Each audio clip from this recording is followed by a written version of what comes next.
सहना क्या पाइबो जाने तोहरा से जुदाई याद बहुत जाई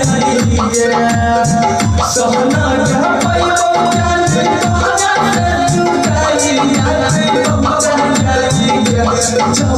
है तुमके विदाई करे जानो पर फट जाए जब है तुमके विदाई करे जानो पर फट जाए सहना क्या पाइबो जाने तोहरा से जुदाई याद बहुत जाई